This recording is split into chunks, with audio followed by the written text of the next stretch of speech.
Bonjour à tous et bienvenue dans Connaissez-vous, votre magazine culturel. Connaissez-vous un petit peu particulier cette fois-ci puisque nos invités se connaissent tous. Ils font tous partie de la même famille, les trois qu'on verra en plateau et même le micro ouvert qu'on verra en fin d'émission. C'est la famille Mercier qui est avec nous, avec notamment Jacques Mercier. Et on parlera de musique, on parlera de radio, de télévision, on parlera même d'architecture. C'est Connaissez-vous et on est parti.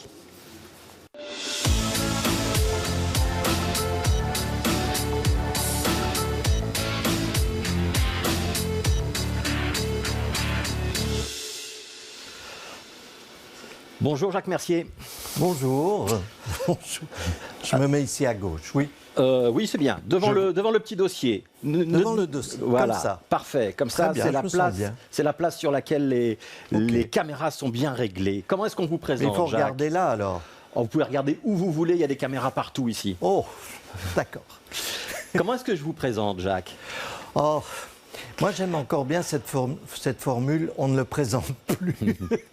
On ne le présente plus. C'est le plus simple, parce que, à vrai dire, il faudrait... D'abord, c'est assez long, parce que je fais beaucoup de choses différentes, avec un tronc commun quand même, qui est la communication, les médias.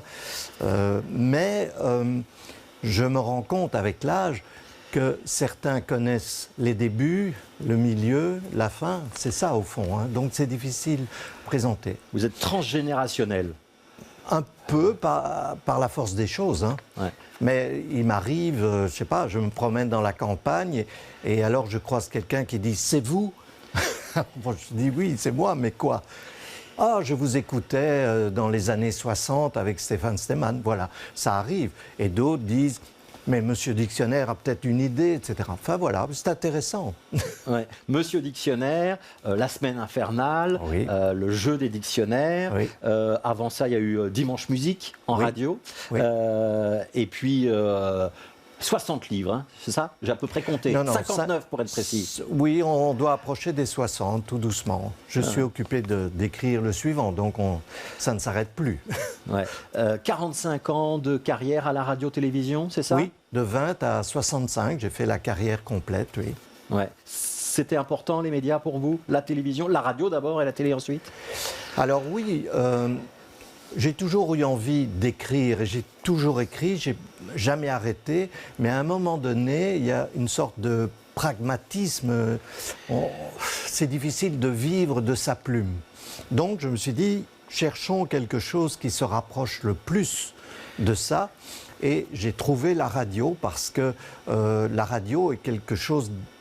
Pour moi, c'était à l'époque quelque chose d'intime, c'est-à-dire qu'on s'adressait à une personne, on pouvait avoir des notes, donc ça s'approchait plus de l'écriture, où on écrit, bon là il y a l'intermédiaire du livre, en radio il y avait l'intermédiaire du micro. Et donc je me suis dit, faisons de la radio d'une manière alimentaire. Mais quand j'ai fait mes études de journalisme et que j'ai suivi des cours de radio, je suis tombé franchement amoureux de ce média, du studio, du côté feutré. Alors, la vexation universelle, qui a une loi que vous connaissez, évidemment, pratiquement toutes mes émissions de radio ont été faites en public et en équipe. Donc, j'ai jamais été tout seul, jamais longtemps tout seul dans un studio. Ouais, donc vous n'avez pas joué la carte de l'intimité, mais vous avez fait quand même des grandes interviews. Quelle est l'interview qui vous a le plus marqué, qui a le plus défini Jacques Mercier ? C'est celle de Brel, évidemment, mais parce qu'elle a défini tout ce qui est arrivé après. Alors, Brel, je l'ai interviewé quand j'avais 14 ans pour un journal scout, donc c'était vraiment entre nous. Je signais de mon pseudonyme, d'ailleurs, Fan Ironique, et j'ai interviewé Brel et il m'a pris au sérieux. Donc, il m'a vouvoyé, ce qui ne se faisait pas quand on avait 14 ans à l'époque, et il m'a aidé à faire cette interview. Il m'a suggéré des questions plus intelligentes que celles que j'avais notées.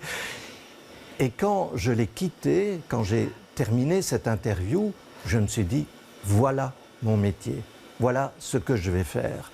Rencontrer les gens, alors rencontrer les artistes, ceux que j'admire, alors j'étais timide, mais il ne faut pas beaucoup de temps pour préparer ça.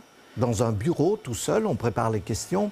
Il faut un peu d'audace pour aller rencontrer la personne, mais je savais déjà que c'était un échange. On dit win-win maintenant. C'est-à-dire que, évidemment, je l'ennuie en posant des questions, mais lui aura l'article, à l'époque l'article ou l'émission de radio ou de télé en échange. Donc en général, ils sont quand même très agréables à voir.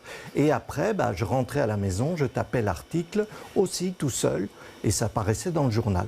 Donc c'était l'idéal. Et à partir de là, je me suis battu, vraiment battu, contre ma famille, contre l'école où j'étais, etc., pour dire je veux être journaliste.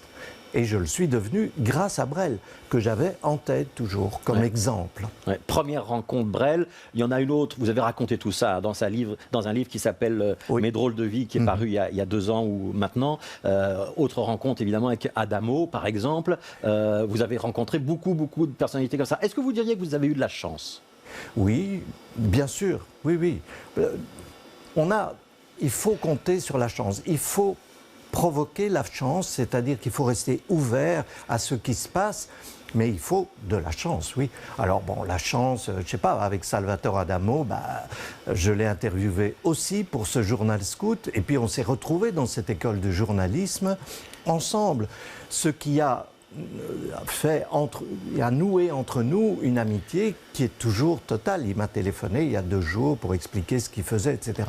C'est formidable, ce sont des amitiés qui ne s'arrêtent pas. Il y a Gueuluc, évidemment aussi, qui est la première interview que j'ai faite de Gueuluc qui était au théâtre. C'est terminé en radio, donc par un fou rire incroyable où je roulais par terre dans le studio. On ne me voyait pas parce que c'était en radio, mais ça ne s'oublie pas et ça a été la base d'une amitié qui est toujours là et qui est intéressante parce que ce sont des amitiés, comment dire, enrichissantes et gratuites. C'est-à-dire que je ne demande rien à Philippe, il ne me demande rien, on se raconte tout. Et on s'enrichit l'un l'autre parce qu'il me donne des conseils, il me dit tu devrais faire ça comme ça, j'ai lu ça et moi idem. Donc c'est formidable. Alors il y en a eu des tonnes et quand je parle de chance, c'est qu'effectivement dans les années 60, j'ai commencé en 63 à la RTB. Dans les années 60, c'était le début d'autre chose dans la culture pour jeunes. C'était le début du rock, c'était le début de la chanson française par des jeunes qui avaient mon âge. Dutronc, Hallyday, ils ont tous exactement mon âge. Donc, quand je faisais des interviews, on était sur un pied d'égalité. Et tout cela, de Jonas à Cabrel, évidemment... Parfois, il venait faire l'interview chez moi. Parfois, il y en a un, je pense que c'est Fugain. Il a donné le biberon à Christophe, qui est l'aîné, à la maison, parce qu'on était repassé à la maison. Et aujourd'hui encore, quand je croise ceux-là qui ont mon âge, donc qui sont plus âgés, on se souvient de ça, parce que pour eux aussi, c'était leur première fois. C'était leur première fois avec un disque qui marchait, c'était leur première fois en dehors de la France et de Paris, c'était à Bruxelles. Et comme nous, quand on allait à Paris, ça ressemble à une récréation dans le métier.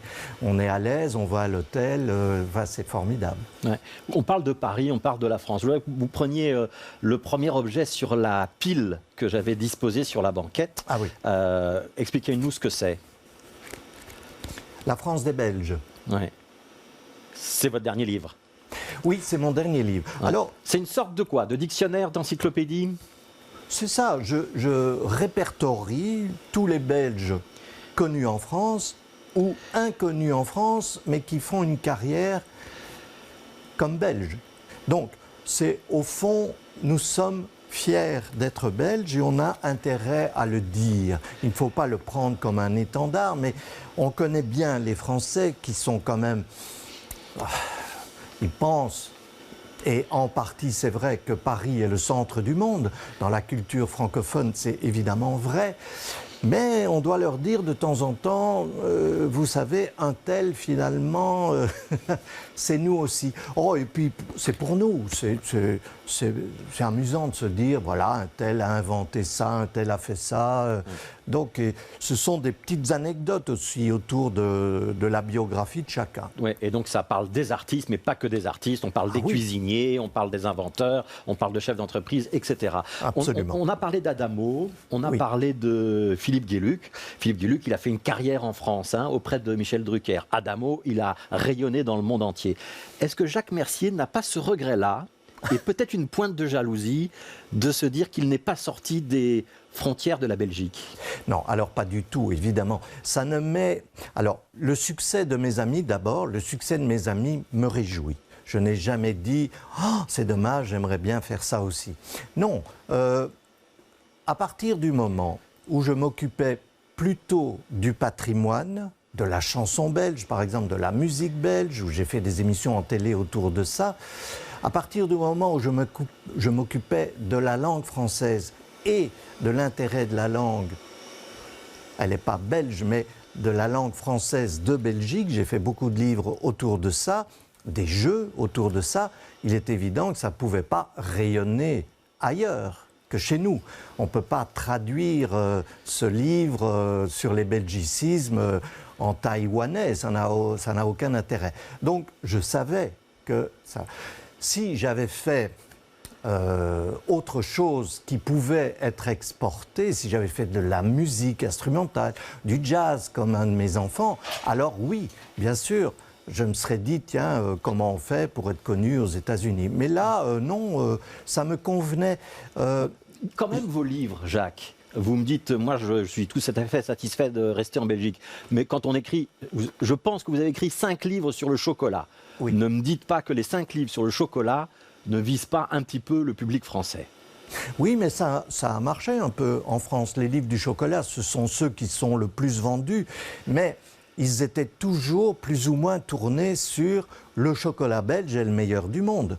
Donc là, il faut aussi passer au-delà des a priori français. Donc c'est plutôt chaque fois des livres pour être lus ici. Alors on peut dire les romans. Les romans auraient pu être, je ne sais pas moi, adaptés au cinéma, connus en... Mais en réalité, ce que je mettais dans ces romans, le décor, les personnages, sont typiquement de chez nous. Alors, il peut avoir un intérêt. Bon, y a des romans qui se passent au bout du monde et qu'on aime ici contre eux. Mais là, je me dis, alors, une chose très importante, et qui rejoint tout ce qu'on a dit, c'est que ce n'est pas non plus le truc essentiel d'avoir du succès, de réussir dans ces branches-là, dans l'écriture. Sinon, j'écrirais pas de poèmes non plus. C'est ceux qui se vendent le moins, si ça se vend. L'essentiel pour moi, c'était d'avoir un métier de communiquer. J'en avais trouvé un qui me convenait, radio, la télé s'est ajoutée. Je l'ai fait pendant 45 ans, je continue d'ailleurs à le faire un peu. Eh bien, le reste, c'était du bonheur. Et il n'y avait pas de pollution d'argent dans ma tête. Et c'est pour ça que c'était du bonheur. Je commençais un roman, je ne me disais pas « Attention, il faut que je raconte une histoire d'aujourd'hui parce que ça doit être vendu ». Je n'ai jamais eu ça. Et je me suis senti très heureux comme ça. Ça veut dire donc, que le succès est presque arrivé par hasard. Ce n'était pas une ambition au départ. Ah non, sûrement pas. Ouais. Alors, d'autant plus que... Pour tout vous dire, quand je suis rentré à la RTB à 20 ans, j'étais assistant dans la section jazz et je croyais que c'était ça que je ferais toute ma vie. Donc, j'étais assistant, il n'y avait rien qui me disait... C'était déjà énorme, venant de Moucron, avec des études à Tournai, de se retrouver tout à coup dans le sein des saints, à la place Flaget, où tout se passait à l'époque. Je croisais les stars de l'époque, Luc Varenne, Jean-Claude et tout ça, enfin tous ceux qui triomphaient sur les ondes. Et je leur disais bonjour dans les couloirs, timidement, on bavardait. C'était le bonheur pour moi. Et j'assistais... des émissions, j'avais un contrat qui deviendrait permanent après. On gagnait bien notre vie, tout est relatif, mais je gagnais bien ma vie à l'époque, donc j'étais heureux. Je ne pensais pas, j'avais aucune ambition. Ouais. Et alors on parlait de chance. Il se fait que quand on travaille fort et qu'on se concentre sur le boulot qu'on a, qu'on ne pense pas à autre chose, on le fait évidemment presque avec excès de zèle. On se donne entièrement là-dedans. Alors il y a toujours bien un moment où quelqu'un dit « Tiens, ton assistant, il a l'air bien, il travaille bien, il est à l'heure tous les jours, tu es content de lui, lui est formidable. S'il a un peu de temps, il pourrait peut-être faire ça pour moi aussi. » Et je me suis retrouvé dans des émissions littéraires, dans des émissions de musique classique. Je me suis retrouvé dans toutes les émissions de la RTB, un peu comme ça, jusqu'au moment où on a fait un choix. Donc, à chaque fois, je me suis senti très heureux à l'endroit où j'étais. Ouais. Pour tout vous dire, maintenant, là, avec vous, hein, répondant à vos questions... Avec ma voix, en tout cas. En répondant à vos questions, en étant là, je me dis, mais qu'est-ce qui m'est arrivé tout au long de ma vie pour être ici, répondre à vos questions de la même manière que j'interviewais des personnalités dans le temps. Donc, je me dis... Voilà, parfois je me dis, est-ce que je mérite ce bonheur? C'est une fausse question, mais je suis heureux, voilà. Et je crois que vous préparez un livre d'ailleurs, le prochain, ce sera sur le bonheur. Vous allez reprendre La France des Belges entre les mains, et vous allez l'ouvrir à la page 56, si vous voulez bien, et vous allez nous lire les petits paragraphes que j'ai entourés au stylo, page 56. Oui. Ah oui. Ça parle de quelqu'un. Oui. Son premier disque, produit par Dan Laxman, est sorti en France en 1996, fait sensation, avec entre autres des passages remarqués à la radio, sur FIP, sur France Inter. Mike Zwerin, le célèbre critique américain de jazz, qui a aussi joué du trombone avec Miles Davis, résidant à Paris depuis de nombreuses années, dit de lui qu'il a, citation, un bon sens rythmique, un son formidable, un sens de la mélodie formidable et qu'il sait vraiment écouter. Voilà. Et vous savez évidemment de qui on parle. On parle de Stéphane Mercier.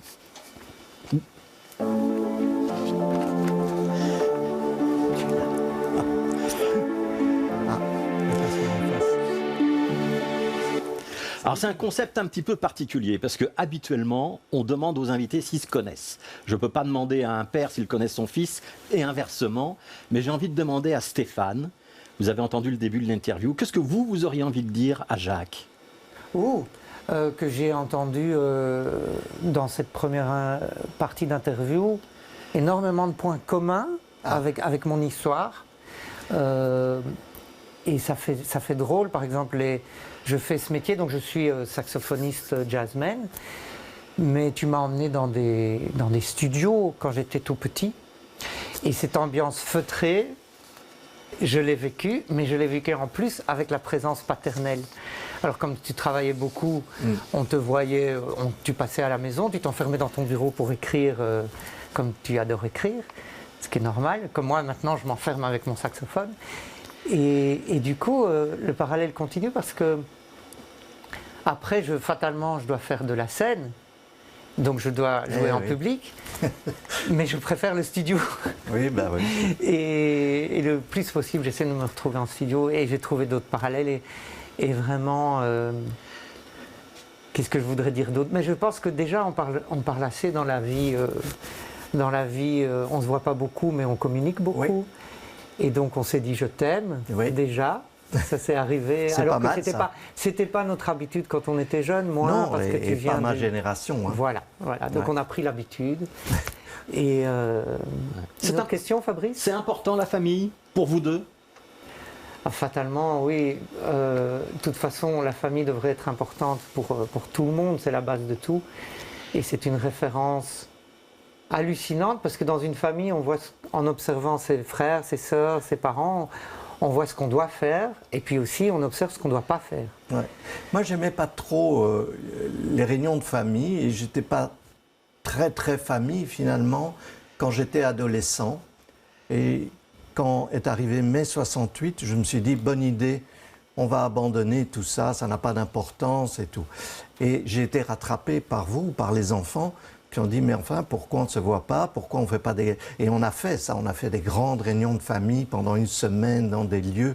Et c'est le bonheur, évidemment. Oui, oui, oui. Donc, je suis, comme toi, j'imagine, beaucoup plus famille maintenant. Oui. On sent que c'est une cellule qui est à l'image de la Terre et du monde. Et si tout le monde pensait famille, ça irait mieux, à mon avis. Oui, c'est ça que je pensais. C'est aussi très fort dans l'ère du temps où en fait on comprend qu'il faut rester local, qu'il faut se regrouper. Aussi. Et si on fait le bien déjà avec son entourage proche, y compris ses voisins, que déjà on a réussi quelque chose sur Terre. Alors, il y a une autre famille qui vous relie, c'est la famille du jazz. Je vous allez prendre le livre suivant dans la pile, si vous voulez bien, Jacques. Et c'est un livre, voilà. Est-ce que vous pouvez nous le présenter? Vous le connaissez, j'imagine. Louis Armstrong. Ouais. Stéphane va présenter. Alors, Stéphane, c'est quoi ce livre? Ah, voilà. Donc, c'est un livre donc, que j'ai écrit. Parce que donc papa et moi avons fait un spectacle sur l'histoire du jazz, la boîte de jazz, un spectacle produit, son et lumière, 280 dates en 1 an et demi. Ouais.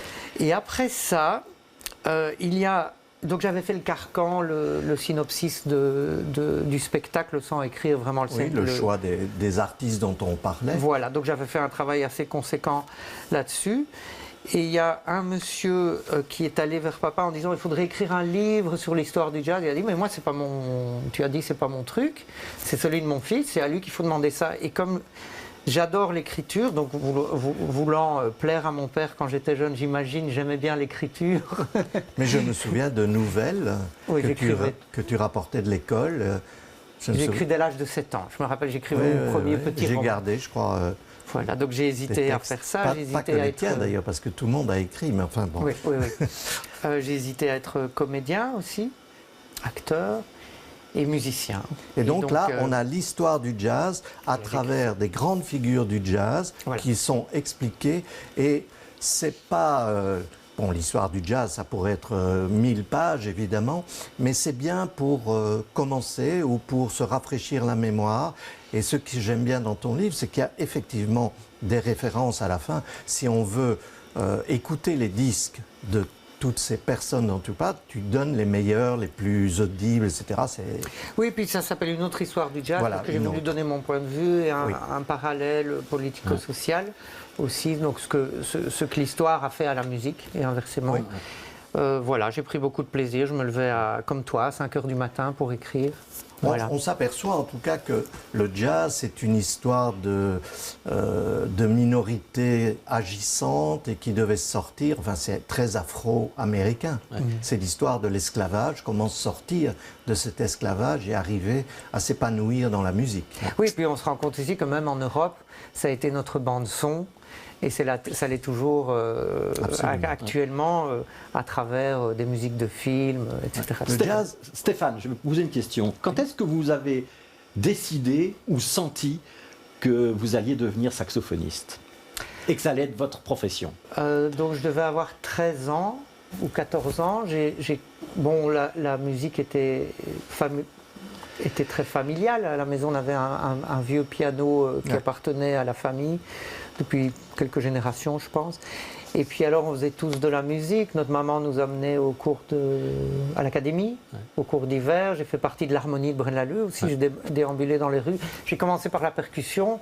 On a eu des initiations musicales avant. Je faisais du rock avec mon frère, je faisais de la batterie donc. Ah oui, il y a 12 ans, un orchestre où j'ai dû aller tous les samedis soirs vous voir dans des garages, ça s'appelait des garage bands. Des garage bands, voilà, on avait des garage bands. Sri Lanka. Et puis j'ai même chanté dedans, mais j'ai commencé le saxophone à l'âge de 12 ans. Et là, tout s'est mis en place, en fait, assez naturellement. Le saxophone était fort présent dans les années 80, partout, dans la publicité, les BD, le cinéma. Il y a eu Clint Eastwood, etc. Il y a eu 37 le matin aussi, il y avait du saxophone. Et donc c'était le sax hero, comme il y a eu les guitar hero dans les années 70. C'était un truc pour plaire aux filles, quoi. Voilà, 12 ans, on peut comprendre que ça montait. Non, ça s'est fait. Moi, j'ai eu un prof de saxophone extraordinaire qui m'a pris sous son aile, ça m'a beaucoup aidé, qui m'a fait une liste des saxophonistes à écouter. Donc, il m'a tout de suite plongé très tôt vers Duke Ellington, qui n'est pas un saxophoniste, mais il y avait beaucoup de saxophonistes dans son orchestre. Vous savez quoi, on ne va pas continuer à parler de musique sans en écouter. Aujourd'hui, bon, vous avez de multiples groupes, on va y revenir, mais vous êtes notamment le directeur musical du Big Band de la Jazz Station, c'est à Saint-Josse, et je propose qu'on écoute peut-être un extrait de ce Big Band, un Big Band donc avec un morceau avec Grégoire Maret. On écoute un extrait d'un concert du Big Band de la Jazz Station.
Voilà, Stéphane Mercier, qu'est-ce qu'on vient de voir? Oh, ça c'est live à Dinan, au Dinan Jazz Festival, comme c'est écrit d'ailleurs. Collaboration avec le grand harmoniciste. Oui. Non, j'ai le disque, oui. Tu as le disque. Avec Grégoire Maret. Avec Grégoire Maret. Donc c'est un Suisse qui réside depuis 35 ans à 35 ans, qu'est-ce que je dis 25 ans à New York. Soit, en tout cas, ce Big Band, il se produit à la Jazz Station tous les premiers jeudis du mois. On est le groupe maison du club de jazz depuis 15 ans. Ouais, et donc ce sera jeudi prochain, il y aura le 2 juin un concert et vous retournerez à Dinan cet été. Hein. Voilà, il y a 3 concerts qu'on peut annoncer aujourd'hui. Donc le Big Band à la Jazz Station, c'est le 2 juin. Vous serez à l'Atomium pour un hommage à Toots Thielemans, ça ce sera le 11 juin. Et vous retournez donc au Jazz Festival de Dinan le 31 juillet. J'ai laissé 4 disques sur la banquette. Alors c'est pas l'intégralité de votre production parce que vous sortez quand même beaucoup d'albums, mais c'est 4 disques qui ont la particularité d'être sortis depuis moins de 3 ans, enfin depuis 2 ans ou 2 ans et demi. Et je vais demander justement à Jacques, ils sont beaux. Lequel est le meilleur ou votre préféré? C'est pas comme David Letterman, hein. Tu écoutes tout, tu lis tout, toi. Oui. Hein. Ouais. Le dernier que j'ai écouté, c'est Moods. Jazz Station, Big Band, Station Big Band, Moods. Je l'écoute en voiture par une appli et j'aime beaucoup. Ouais.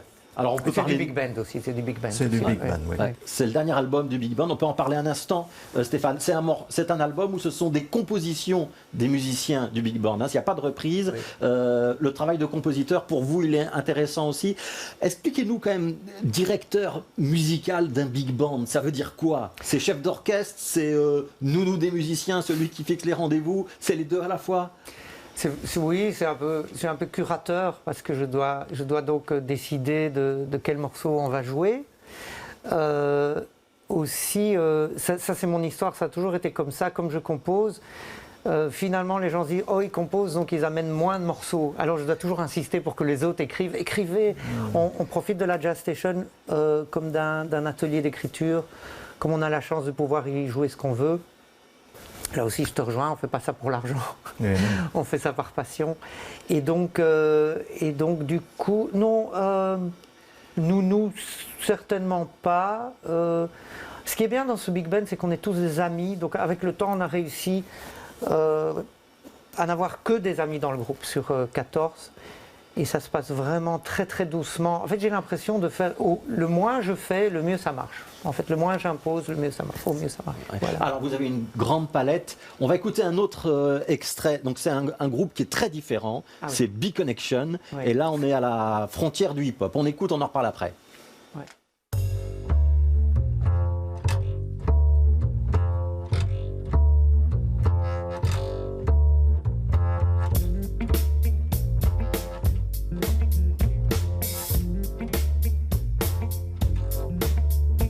Yeah, from the womb to the tomb, through the rainstorms to the big monsoons. The light is soon come, we can walk and chew gum. For guidance, we look straight to the sun. The God particle inside of us. For knowledge, we just dig deep like archaeologists. Street philosophers plotting to get it forever. Staying optimists, we ready. Come on.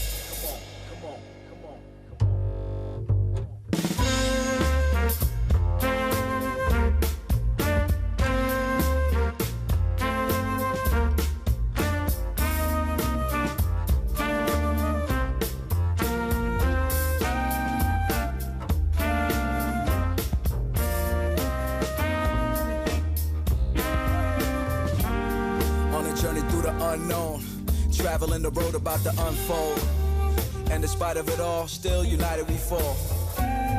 No cap.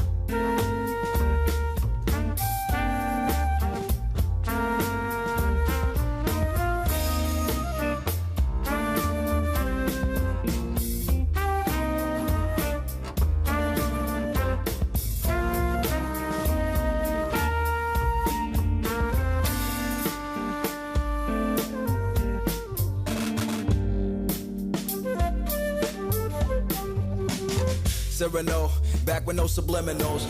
Dare I say the pinnacle, we the most blessed. Life short, motto is never lose a second.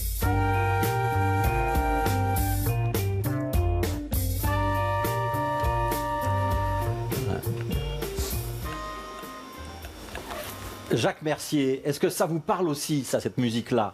Bizarrement, oui. Pourquoi bizarrement? Bon, je sais pas, c'est une musique plus jeune. C'est une musique plus jeune. C'est important pour vous, Stéphane Mercier, ce groupe-là aussi, B-Connection? Ah oui, c'est mon premier groupe, on va dire américain. On l'a formé en direct dès que je suis arrivé aux États-Unis, à Boston en 1992. Et on a bien joué 10 ans ensemble. On a continué à New York. J'ai passé 10 ans là-bas. En revenant, après je suis passé 2 ans à Paris. En revenant en Belgique, je me suis occupé surtout des enfants, de la famille, de retomber sur mes pieds en Europe. Et puis encore une fois, je veux dire, c'est une histoire qu'on entend beaucoup ces jours-ci, le confinement nous a rapprochés. On a fait de la musique à distance, on a collaboré avec ce rappeur de Brooklyn qui est originaire des Comores, des îles Comores, qui s'appelle Napoléon da Legend. Et ça fait plaisir. On a beaucoup fait de hip-hop à l'époque avec ce groupe, Ouais. et c'est la famille, en fait, c'est une autre sorte de famille. C'est des gens avec qui j'ai vécu ma vingtaine en tournée, en projet d'hiver, en premier studio important. Ouais. Et aussi en carrière internationale. Donc, Voilà, B-Connection. Et donc vous réenregistrez, il y a un nouvel album qui sort. Le temps file, hein. Je rappelle vite les 3 dates pour ceux qui veulent vous voir. À la Jazz Station avec le Big Band, c'est le 2 juin. À l'Atomium, Hommage à tous, Simmons, c'est le 11 juin. Et à Dinan, c'est le 31 juillet. On parle beaucoup de famille. On va découvrir un 3e membre de la famille Mercier, c'est Christophe. Il y a que sa place centrale.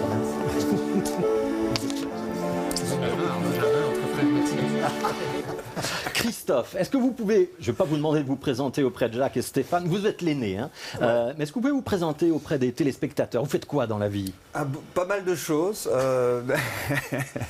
Je suis architecte, urbaniste, je fais beaucoup des espaces publics, voilà, avec mon bureau d'architecture et paysage qui s'appelle Suède 36, qui est à Forêt.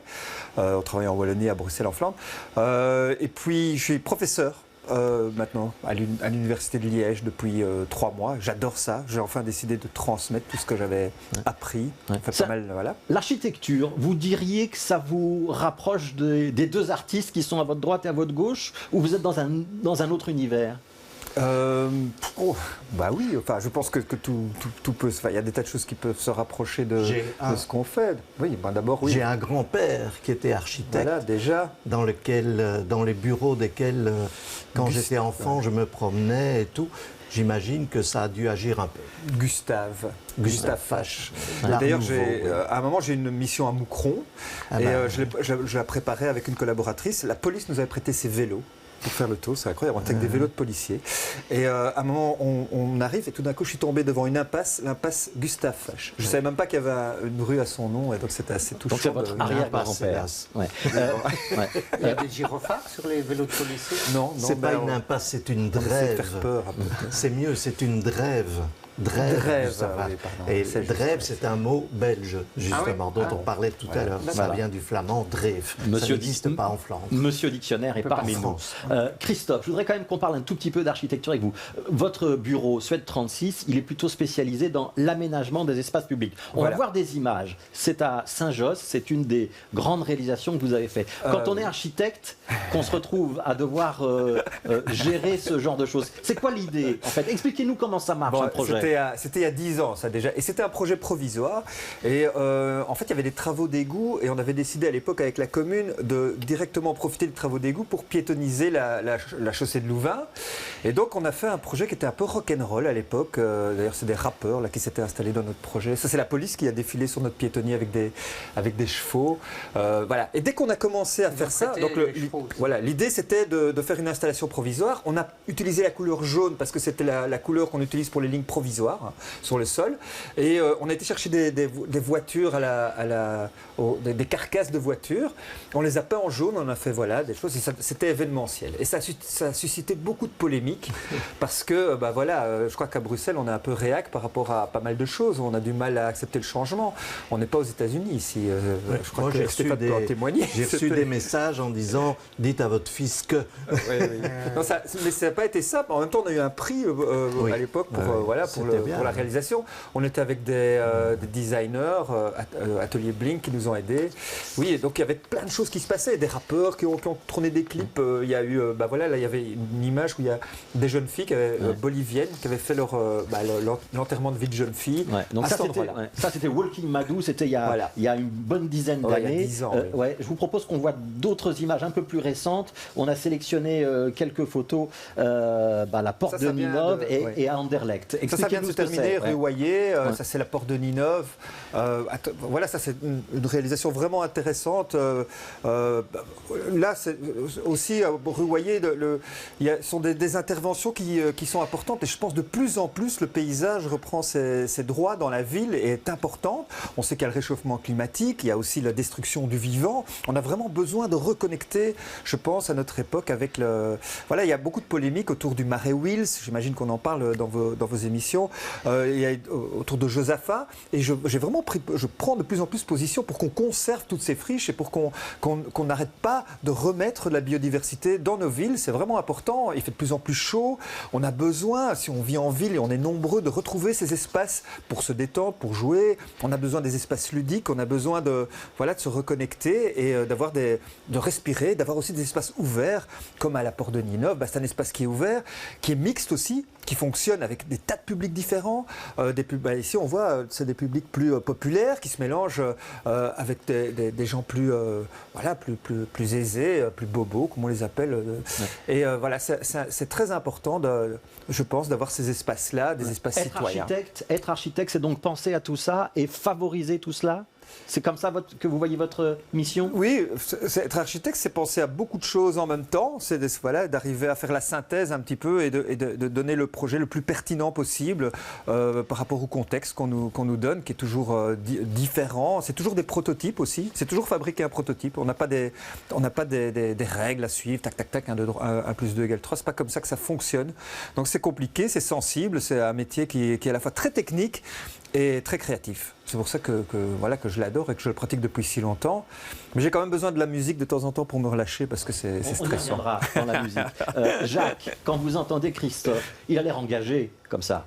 Oui, je dirais, oui, engagé, mais je dirais surtout idéaliste. Et ça, c'est formidable de pouvoir avoir un idéal comme ça, de voir les choses sous cet aspect-là, positif, qui a une sortie. Parce que actuellement, et c'est pas nouveau d'ailleurs, il y a toujours des gens qui disent ça n'ira pas, qu'est-ce qu'on lègue à nos enfants, etc. Lui prend le contre-pied, ce qu'on devrait tous faire, en disant peut-être que c'est comme ça, mais changeons. Faisons quelque chose chacun à notre niveau. Il est architecte, il fait ça. Mais ce n'est pas nouveau parce que au moment de son service militaire, je crois qu'il est tombé, on parlait de chance, il est tombé dans la dernière année où on devait faire son service militaire.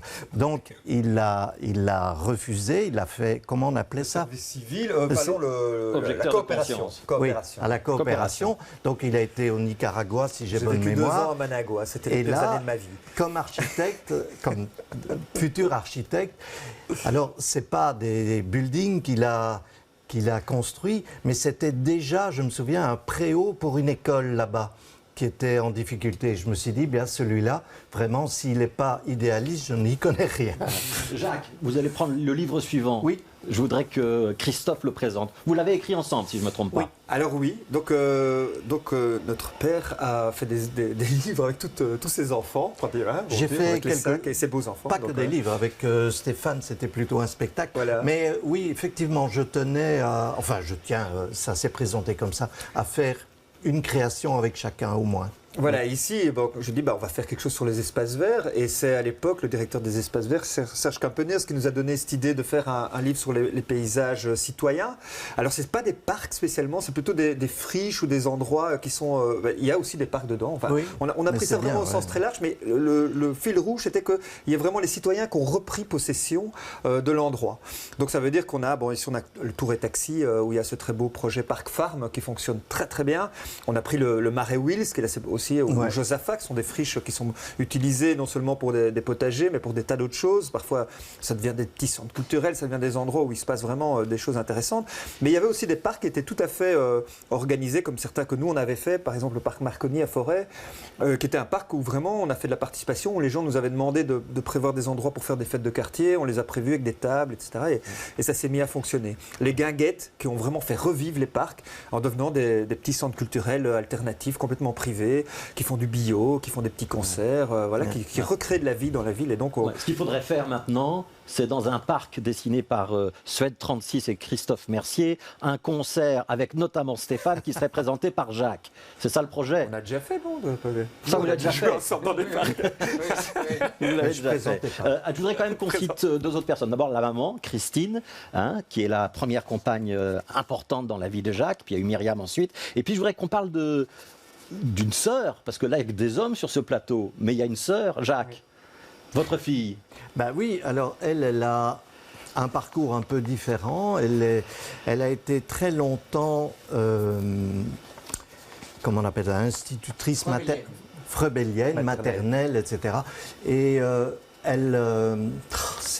j'avais beaucoup d'admiration pour ce travail-là en particulier, parce que c'est vraiment le plus difficile et le plus important dans la vie. C'est les premiers âges, C'est là qu'il faut quelqu'un qui nous écoute, qui ne donne pas les mauvais travers, etc. C'est formidable. Et elle a fait ça comme tous les profs, comme tous les instituteurs et institutrices, avec une passion qui dépasse le prix qu'on leur donne, etc.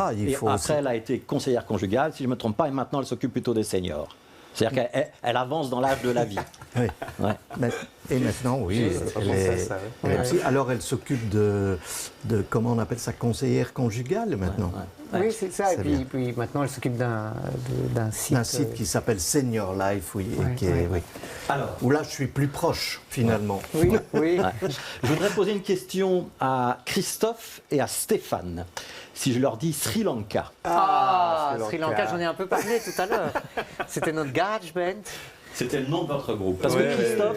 Avec les frères Murailles. C'était deux fois deux frères. Comme dans Durand, non? Oui, et des grands amis. Et puis on a quand même fait à peu près une 50aine de concerts. Oui, on composait tout, c'était en français, les paroles. Hein, il y a certaines choses qui n'étaient pas respectables. Je leur ai trouvé un 45 tours. Christophe, vous avez un petit peu continué la musique. On va voir un petit extrait, parce que vous avez un brass band. Donc Stéphane, il fait du jazz. Vous, c'est du brass band. C'est quoi la différence entre les deux? Disons que nous, c'est de la musique New Orleans, c'est plus mélangé que du funk, c'est de la rue, c'est plus accessible. C'est R&B, c'est moins compliqué, donc on peut dire ça, moins complexe. C'est les racines, ça s'appelle Crew du Belge, et on va regarder un petit extrait.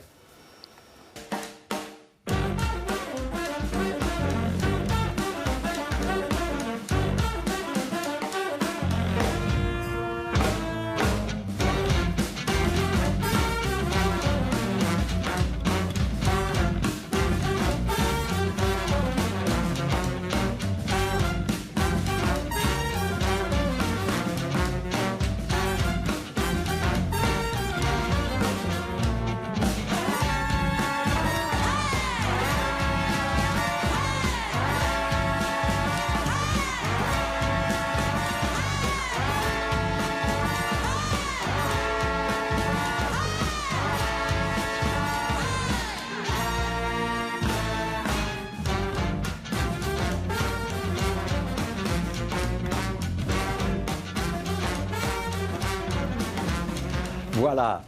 Petit extrait rapide parce que le temps file et qu'on arrive à la fin de cette émission. On va signaler que Crew du Belge seront mercredi prochain à la Cité Modèle à Laken, à la Maison de la Culture. Le 17 juin à une fête du quartier Union à Forêt, le 21 juillet pour la fête nationale au Music Village. Je voudrais qu'on parle de la... Il existe le disque aussi. Il a gardé l'habitude de la promo et de la radio. Il me rappelle à mes obligations. Il y a une troisième génération de Mercier qui arrive. Jacques, ça vous fait plaisir? La troisième génération de Mercier qui arrive. Est-ce que ça me fait plaisir? Est-ce que ça vous fait plaisir? Ah oui, mais ça, le monsieur te demande si ça te fait plaisir. Avec les voix off, on ne sait pas où il est. Est-ce que ça me fait plaisir? Alors, non seulement, évidemment, ça me fait plaisir, c'est normal, ça me rend heureux, mais, alors on parlait de jalousie, je suis, alors pas jaloux, mais c'est une chose que j'aurais voulu toujours faire depuis que je suis tout petit. Envieux, non, même pas. Non, un regret. C'est un regret que j'ai et qui est compensé. C'est j'aurais adoré jouer du piano comme le fait Maël. ton fils. Maël. Alors Maël, mais il se débrouille bien au piano. Hein. Non, mais il faut savoir qu'il joue bien. Non. Maël, on va l'entendre dans un instant. Je voudrais juste qu'on dise un mot de Oscar. Oscar, c'est le fils de Christophe. Oui. Il est soundmaker, c'est ça? Il est soundmaker et il fait de l'électro, de la techno. Et quand on a parti, pour ses 18 ans, on était à Chicago et à Detroit. C'était sa demande pour son cadeau de 18 ans. J'ai dit n'importe quelle destination. Et voilà, et on a été visiter le musée de la techno là-bas. On a rencontré des gens incroyables. Et on peut le trouver notamment sur SoundCloud sous le nom de Méros. Et c'est un autre petit-fils de Jacques qu'on va entendre, c'est le fils de Stéphane. Il s'appelle Maël. À la fin de cette émission, il y a toujours un micro ouvert. On a décidé de laisser le micro ouvert à Maël Mercier.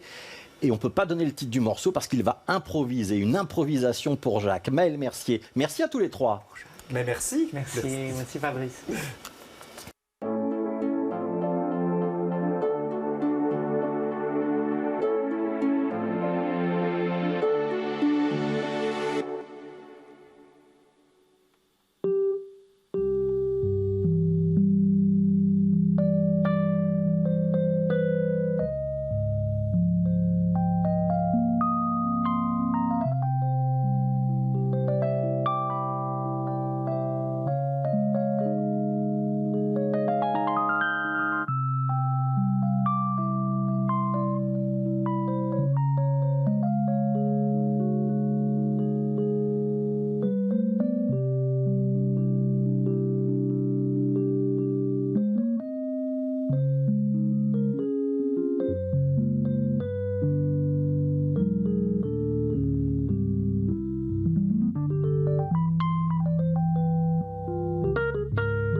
une improvisation signée Maël Mercier. Maël Mercier au piano, vous pourrez le retrouver au Music Village pour une jam session le 28 juin. Et c'est lui qui ouvrira cette jam session au Music Village. On remercie la famille Mercier, on vous remercie de nous avoir suivis et on vous donne rendez-vous pour le prochain numéro de Connaissez-vous. Ce sera dimanche prochain, évidemment. Bonne semaine.